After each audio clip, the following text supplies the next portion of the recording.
Welcome back.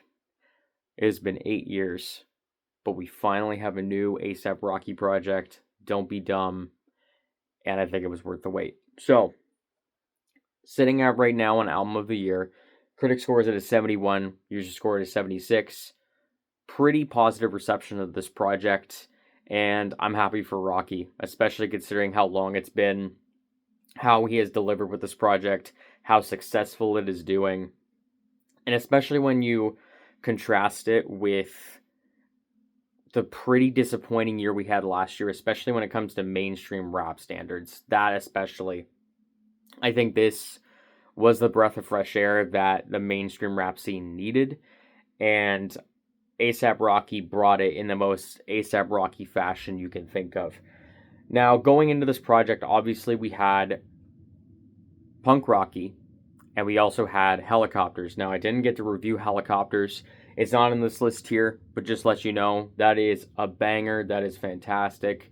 The music video gives like these PS2 video game type vibes, but that beat is ridiculous. That hook is so incredibly catchy, and Rocky's flows on this song in particular, especially on that second verse at the very beginning, where the rap verse kind of delays and then gets back into the beat. With this project and with previous projects from Rocky, I can probably say for myself that Rocky has one of the best flows in rap. One of the best flows ever in the rap scene, both of past generation and this generation. I think the way that he has mastered and crafted such crazy pockets that you wouldn't think of, and it just works so flawlessly, it's just so impressive. But we had those two singles to work off of, and knowing obviously that we came off testing, which was very scattershot, very sporadic, very chaotic, and experimental, going into a new ASAP Rocky project, it kind of doesn't really give you much of an idea of what the sound is going to be. And with Don't Be Dumb, I think this is another attempt in that testing kind of sound. We're exploring different sounds. Sometimes on this album especially, we're diving deeper into something even more experimental and something more out there, something more just super interesting and very really throws you for a curveball, especially again considering where we came from last year with mainstream rap. But we start off with Order of Protection. I think this is a good way to start the project because it allows Rocky to say, it's just like, it's been a while, a couple leaks came out, trials came around, but now I'm back. And it doesn't start off with this grandiose and like hard-knocking banger, but it is just enough of a bang and enough of a groove to allow Rocky just to kind of flow back in.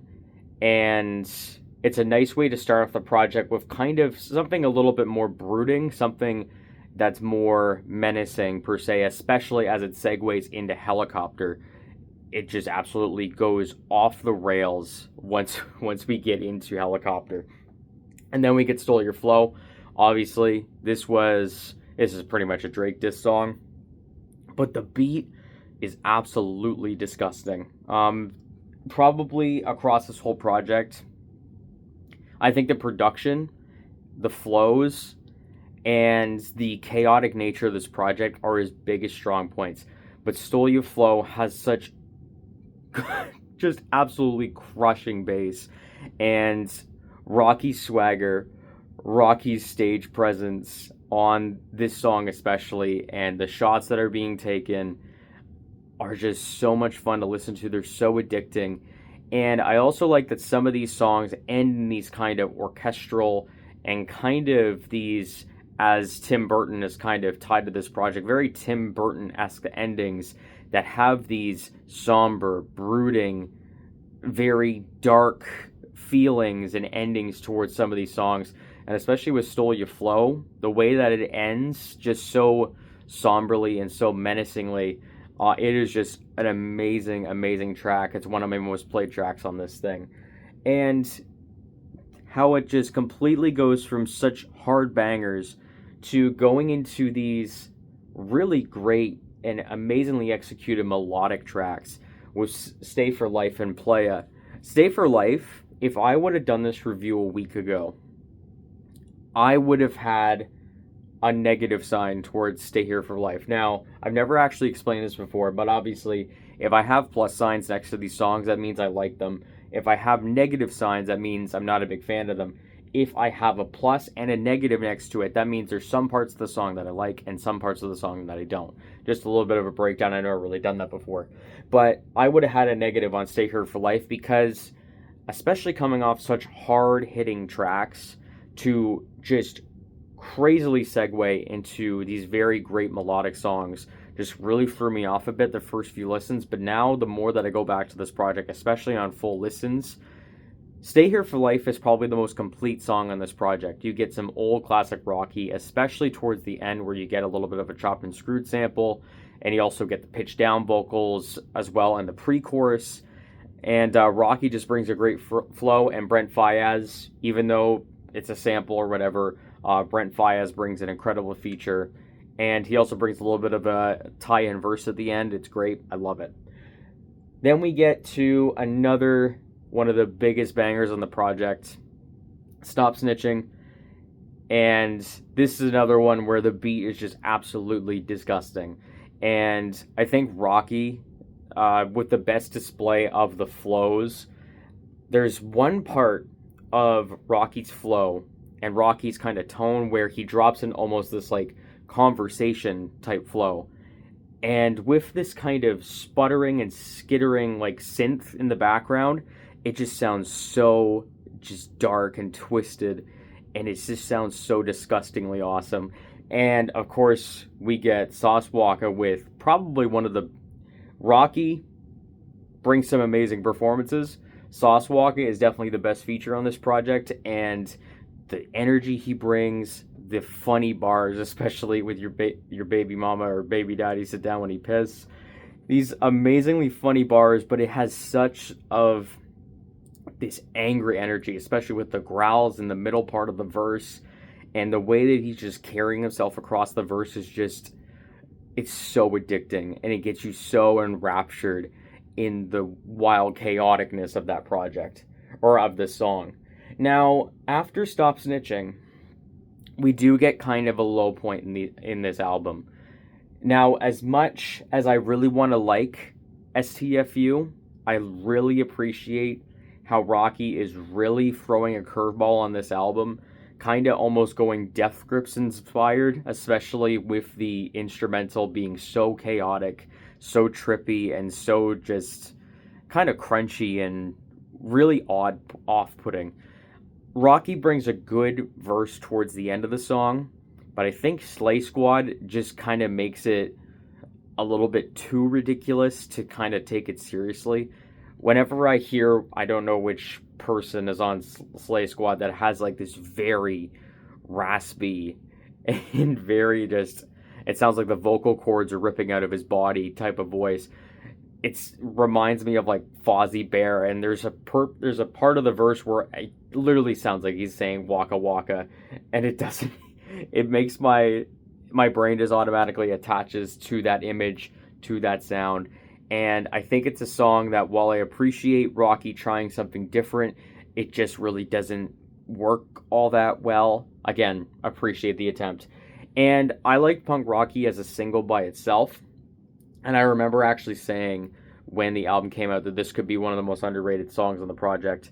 Now, to me, it's just kind of one of the more safer songs on the project. Again, it still has that Sundress type of feel, and it's still a relatively nice track. But when you have such crazy experimentation, such wild bangers on this album, Punk Rocky just kind of feels the most safe. And it just kind of meanders on for a little bit too long. I think the song by itself is good, but when you put it into a context of an album, I think it kind of sticks out as one of the more kind of low-key and kind of the more, not really nothing tracks, but just kind of the ones that you really don't return to all that much. But then we get probably my favorite song on the project, which is Air Force Black DeMarco.